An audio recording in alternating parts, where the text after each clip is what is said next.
Hey guys, what's up? It's Danish here, and today I'm going to give you guys a really quick rundown on how to use your brand new DSLR, or maybe hand-me-down. Today I'm going to be demonstrating this on the Nikon D3300. This is an entry-level DSLR. This was the first DSLR that I owned, and it's actually really good. I got some good shots of it with it. I'll put up some images right now as an example of what you can pull off with this camera, also what lens I was using and stuff like that. But I want to give this video as a very quick, very brief rundown of very basic camera operation. This is going to be part one of an ever-going series. I don't know how many episodes I'm going to actually do of this, but this episode is going to be the very basics. And I'm talking like how to put battery inside, memory card, format, stuff of that nature. So if you already know how to operate your camera for the most part and you want to learn more about aperture, exposure, and things of that nature, I would wait until probably part two. That video is going to go more over in-depth stuff about aperture, ISO, shutter speed, the whole exposure triangle, color balancing, stuff like that. Yeah, so part one's just going to be as if you just got this camera and have no idea what to do with it. So let's start off from the very beginning. First, battery. You'll notice these little pins right here on top. And there will be little pins on the inside of the battery as well, on the inside of the camera as well. There's usually a little door that covers this. I actually have it off because of a different attachment I use for my camera. But the little door, it's a little, what is that called? I can't think of the name of it. Basically, you put it down and it opens up like a little latch or a little door. Match these little lines up with those lines inside there. Battery slides right in. You'll hear a nice little click when it goes in. And that's when you're good to go. Now you'll turn the camera on with over here on top where it says off and on. You'll flick this to your right and now the camera's on. You'll see the backup display turn on. And before we even put a lens on this camera, let's say you don't have one on, let's start off by putting in a memory card, which is going to be on the right hand side of the camera. You'll slide this back towards you and then let go of it. It'll open up. This will be where you can put one SD card. I'd recommend using a 32 gigabyte. You can also use a 64 gigabyte if you want to, but that might be a little bit too much space. It might also be a little more pricey than you'd like. But I would really recommend at least using a 32 gigabyte. That way you're not constantly buying new cards, running out of space, deleting old pictures. I'm personally a hoarder. I keep all of my pictures for the most part. And I'd recommend you guys like that in the beginning because sometimes you can look at an old picture, kind of reminisce on it, and also learn from previous mistakes. So you'll grab the SD card right here. It'll face towards you. The label will face towards you as you put it in. And it'll go in that little hole. And you hear a nice little click as it snaps in place. And now you're good to go. You'll close up this door the same way you opened it. And now before even shooting pictures, what we'll do is we'll format the memory card. So we'll go over here to where it says menu. Hit that button right here. And then it should bring up, it might be on the playback menu or one random menu.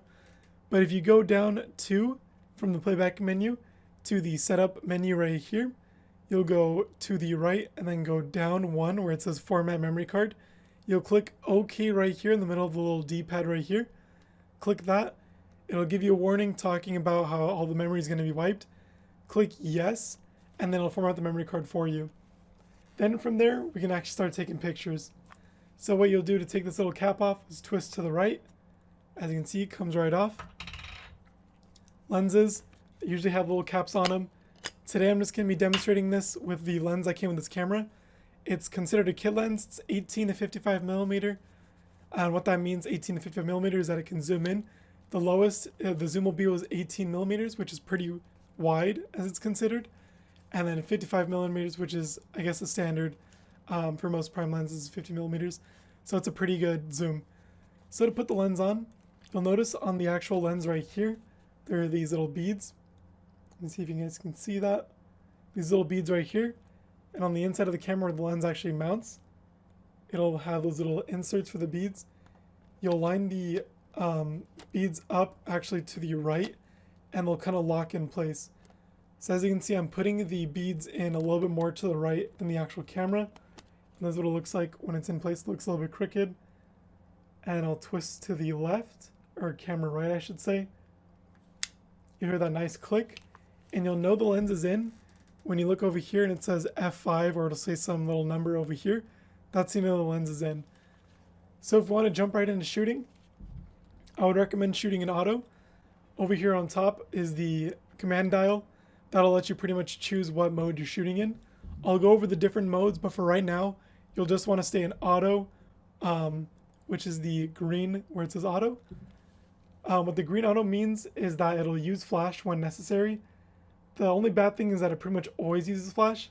So I'll show you guys now when I press halfway down on the shutter button, which will focus it. First off, that brightest light comes on. And second off, we'll take this off, this little lens cap. Just pops right off like that. But as you can see, the flash pops up no matter what, pretty much. Even if I'm facing right at the light, the flash pops up. And if I press fully on the shutter button, which will take a picture for us, the flash pops. It's really bright, kind of obnoxious. Won't be the end of the world if you use it, but I usually recommend not using it. And if you want to shoot in full auto without flash, first off, I'll press this down right here. And then on the command dial up top, you will go one down, so you'll twist it to the right. You'll go one down to this little no flash logo. And that's exactly the same setting as before where it's full auto, so the camera does everything for you, except it won't do flash. So I'll show you right now. If I press halfway down on the shutter button, which is again right here, camera focuses, no flash pops up. I'll fully press to take the picture. Picture's taken, no flash at all. And I'll kind of show you guys a comparison so you can see what it looks like before and after with flash, no flash. I would recommend not using flash unless it's really necessary in a really dark concert area or something like that. But if you're just shooting around the house or maybe outside, it might not be necessary. And I know a lot of people kind of look goofy when they have the flash on. So I would recommend shooting without it. And as you can see too, when I press halfway down the shutter button, which is again, this little button right here, like I said, that focuses the lens. If it's not focusing, make sure your lens right here is on autofocus.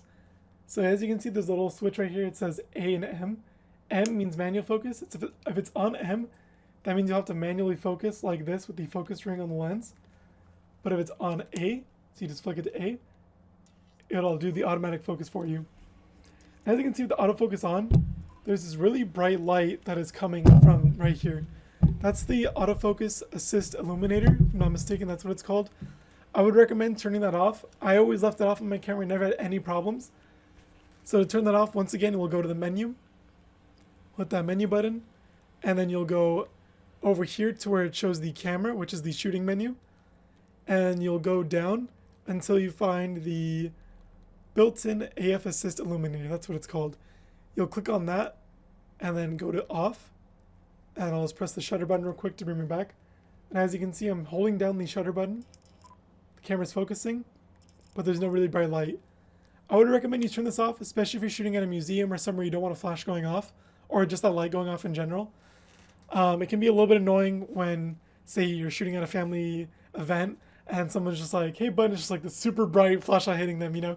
So it can kind of be discouraging for people and kind of annoy them and stuff. I would recommend turning it off unless you really want it for some reason. But that's just what I would recommend. And of course, like I said, shooting in auto with the flash off is also highly recommended.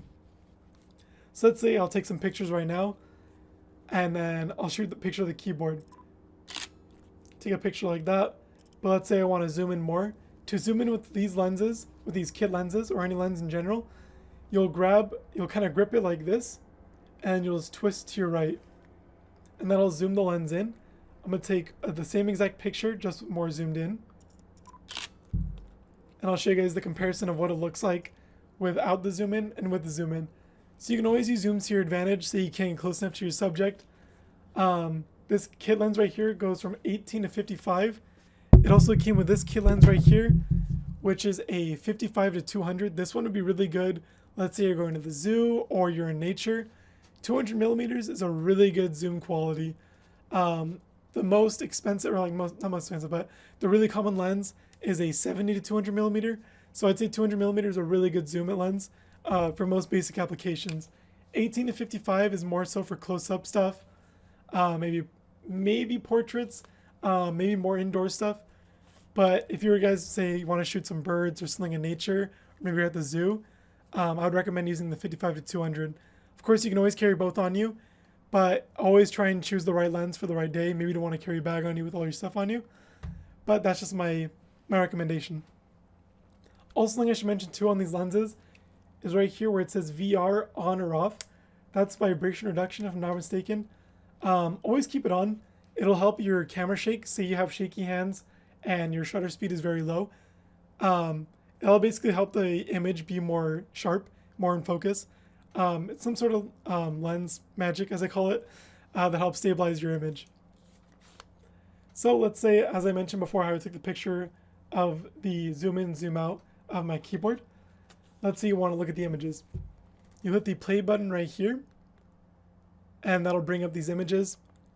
And let's say I took one zoomed out, one zoomed in, and let's say I look at them and I'm like, I'm not really feeling the zoomed out one.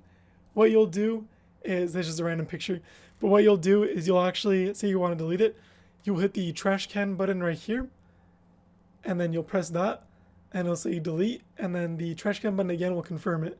So once you delete it, it'll be gone forever, so make sure you're certain that you want to delete it. I would recommend not deleting pictures until you've already reviewed all of them, and you've really decided that you don't want it anymore, or maybe it's just a bad picture, you don't want it. But even then, some bad pictures you can learn from. Maybe there's some aspect in it that you still like. But yeah, so that's how you delete pictures. To scroll through all the pictures you've taken, like I said, you'll press the play button, and as you can see in the top right, it'll show the number of pictures you have. So right now I have 23 because I was snapping random things. And to scroll through, you will hit the left to go to previous ones, and you'll hit right to go to ones you've already taken or more recent ones.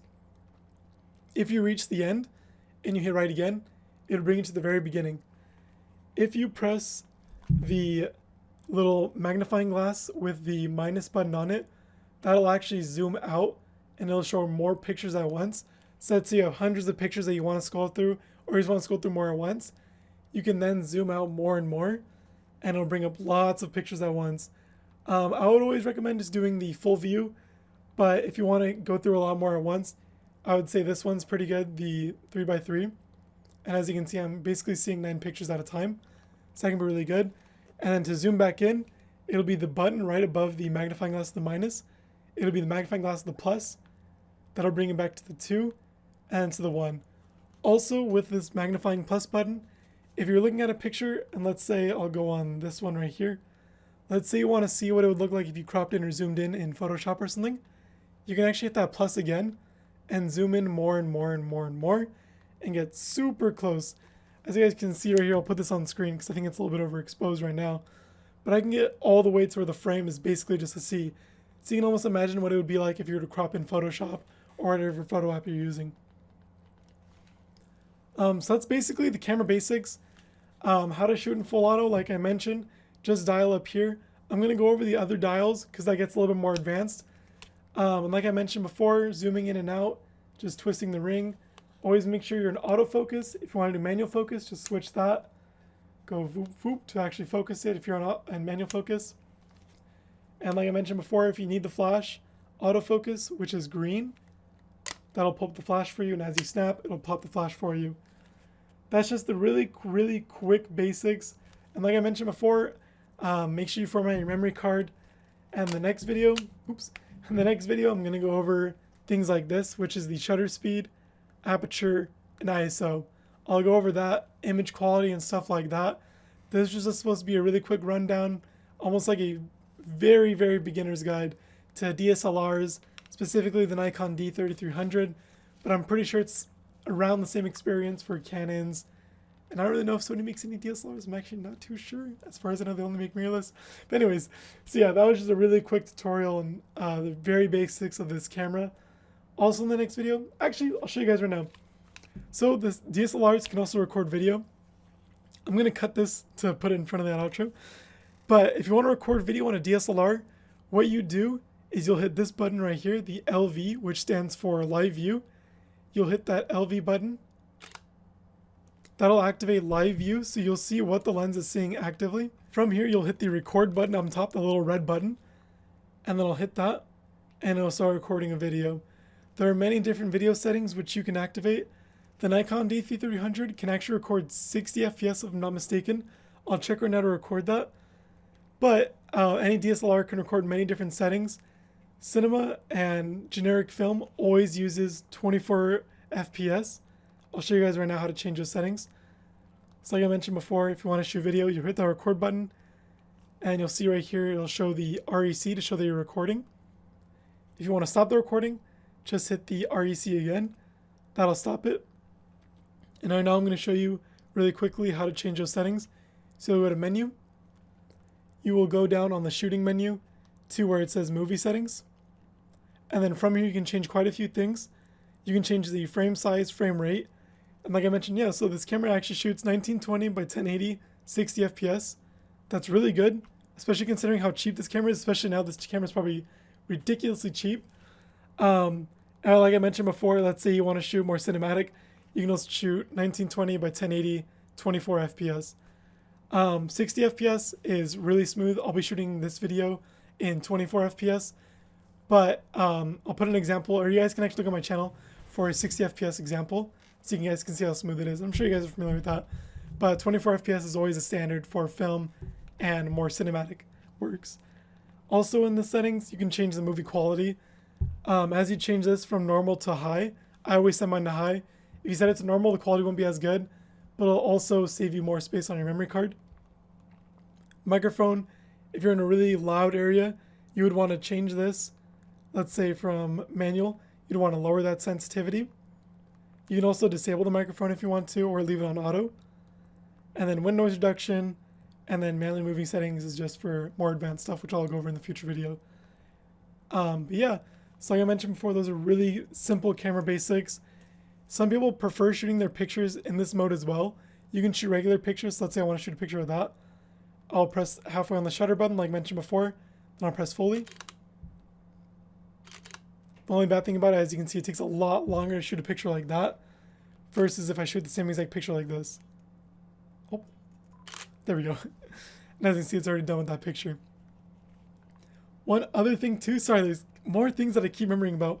So as you can see, whenever I shoot a picture, it pulls up a display right here of what I just shot. If you want to disable that real quick, I would recommend this. That way you're not constantly looking back at your camera, shoot a picture, look back. What I would recommend is disabling that. So to do that, it will be in the playback menu right here. You will go down to image review and you'll hit off. And as you can see now, I'll shoot a picture.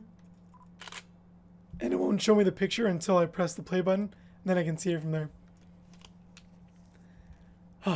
There's so many things I want to cover in these videos, but hopefully that is the very basics, and to get you guys through how to shoot very basic cameras on your DSLR. Maybe you've had one laying around.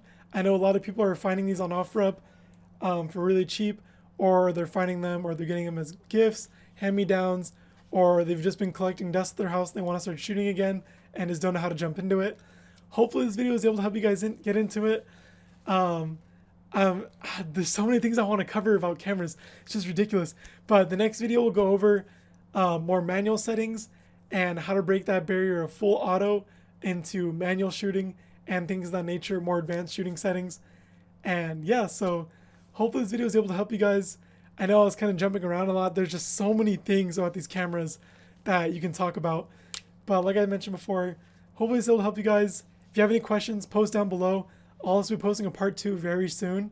And yeah, I mean, that's all I have really to say. So thank you guys for watching and have yourselves a good one.